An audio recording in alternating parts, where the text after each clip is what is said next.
Yo les shonen, j'espère que vous allez bien. Aujourd'hui, on se consacre au premier épisode Dragon Ball Daima. Les 20 premières minutes, c'est juste un récap. Mais un récap avec de l'animation, du dessin, des effets spéciaux stylés. Et ça, j'adore. On revoit un peu nos héros dans l'arc de Boo. Il faut comprendre un truc. Dragon Ball Daima se situe entre la fin de Dragon Ball Z, après que nos héros aient battu Boo, et avant que Goku rencontre Oob. Pour ceux qui vont venir crier les incohérences, comment ça y a pas Super Saiyan God, c'est pour ça qu'ils ont un peu mis le récap. Franchement, c'est stylé. Dans cet arc-là, on découvre qu'il y a les Majin, le monde des démons, mais on connaît pas où se trouve le royaume des démons, on n'en sait rien. Là, c'est l'occasion de découvrir le royaume des démons. Dans Dragon Ball, il y a le monde des humains, des 12 univers, du premier jusqu'au 12e, avec les Hagaishin. Il y a le monde des morts et il y a aussi le monde des démons qu'on découvre. Je savais pas qu'il y avait des Namek dans le monde des démons. C'est stylé, ça c'est vraiment stylé. Dragon Ball GT a eu ses Dragon Ball.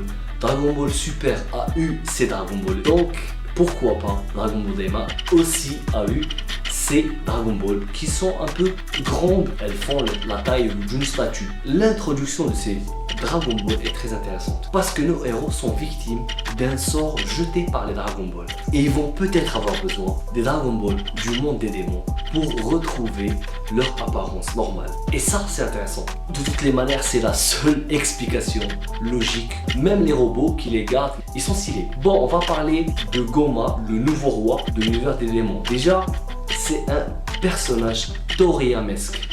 Qu'est-ce que je veux dire par ça? C'est un personnage méchant, petit et loufoque. Il a des intentions maléfiques, mais il est ridicule. C'est la signature de Akira Toriyama et c'est très beau. Peut-être que vous aimez juste Broly, Cell, ce genre de personnage badass, mais bon, il faut aimer les deux. Majin Buu pur était stylé les gars.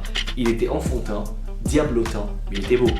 Même Majin Buu gros, il y a eu un arc avec Majin Buu gros. On a tous adoré, donc il faut arrêter de chipoter. Non, j'ai pas le car design, j'ai pas ceci.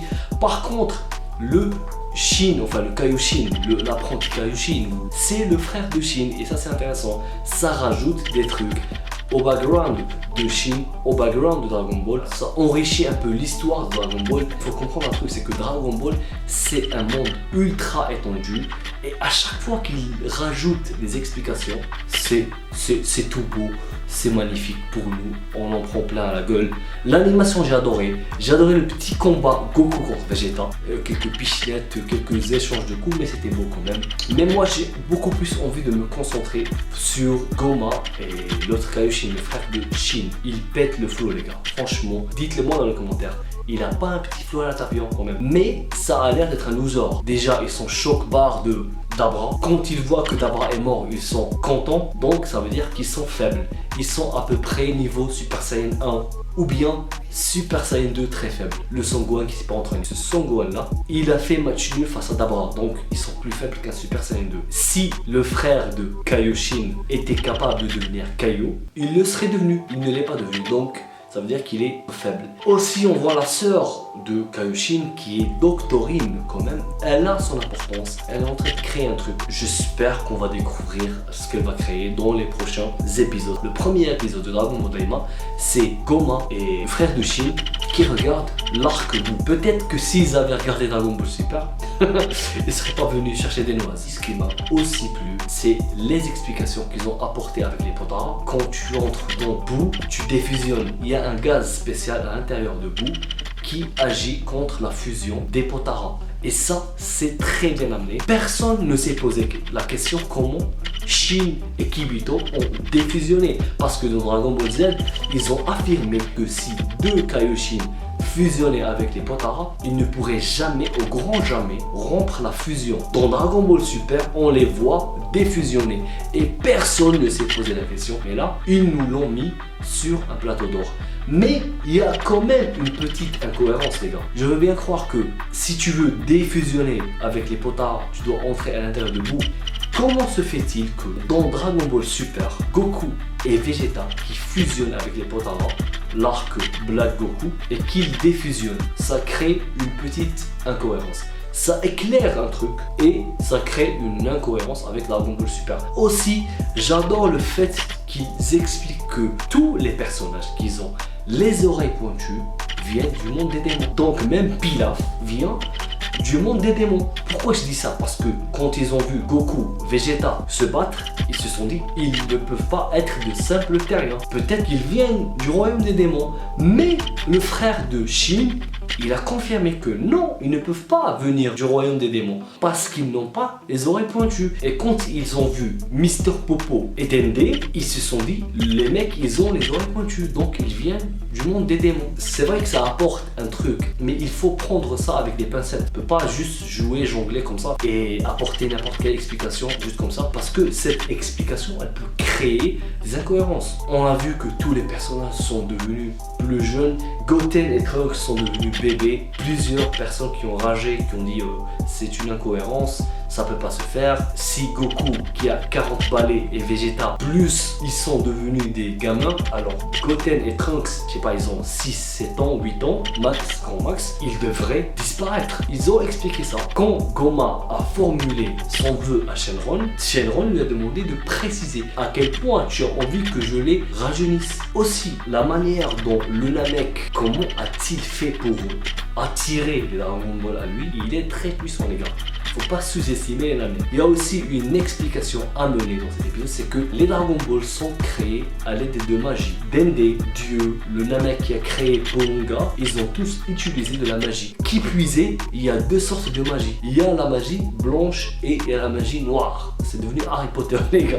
Puisque les Dragon Ball de la Terre ont été créés à base de magie blanche, donc tu ne peux pas demander par exemple à Shenron de tuer quelqu'un. À chaque fois tu as Bulma qui demande à Shenron est-ce que tu peux tuer un tel ou un tel, et Shenron répond toujours que je ne peux pas le tuer. Là ils ont expliqué le truc, pourquoi Shenron qui est censé être tout puissant ne peut pas tuer quelqu'un. Et sûrement que les Dragon Ball du monde des démons sont créés à base d'une magie noire. À partir du moment où les Dragon Ball de la Terre ont été utilisés pour faire rajeunir nos héros, c'est sûr et certain que nos héros vont essayer d'aller dans le monde des démons. Et ce serait intéressant de voir ce que valent les Dragon Ball maléfiques. Peut-être que Goku et nos héros vont réussir à atteindre ces Dragon Ball et qu'ils vont combattre les 3 Tamagotchi ou je sais pas quoi, les 3 robots, parce qu'il faut qu'il y ait un fight. Ce qui va donner des combats stylés entre nos héros et ces robots. Faut bien qu'ils servent à quelque chose. Hein. Tu peux pas teaser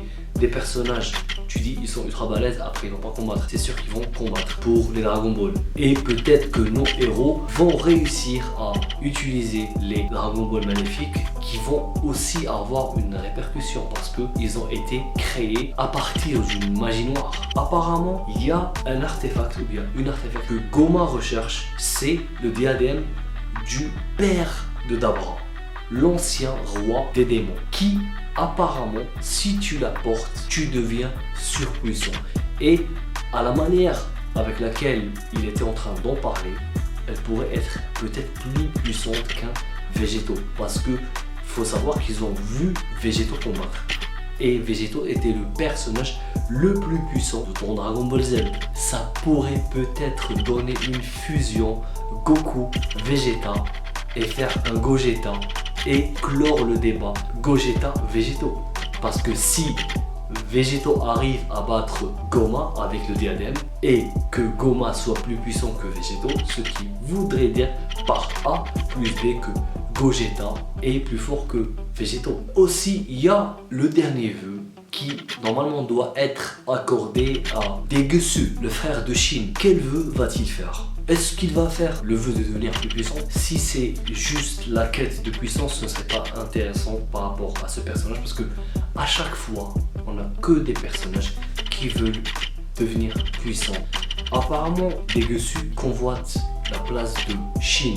Peut-être qu'il va intervertir les rôles, pas les corps, j'ai dit les rôles entre lui et Shin. Il y a aussi leur sœur qui est vraiment un personnage très sombre. Elle est très dangereuse. Peut-être qu'elle est en train de créer des humains artificiels, peut-être une nouvelle sorte de drogue qui booste la puissance. Moi, j'ai vraiment peur d'elle plutôt que de ces deux rigolos. On sent bien que Goma et Degusu, enfin surtout Goma, c'est des personnages comiques. Les gars, c'est déjà la fin de la vidéo. Si vous avez aimé, pensez à vous abonner, activez la cloche pour ne rien rater des prochaines vidéos. Sur ce, je vous dis à très bientôt. N'abandonnez jamais. Matane. Et ça fait bring bam bam bring bam bam bring bam bam bam. Et ça fait bring bam bam bring bam bam bring bam bam bam. Et ça fait bring bam bam bring bam bam bring bam bam bam. Comme les bestes, j'irai au sommet.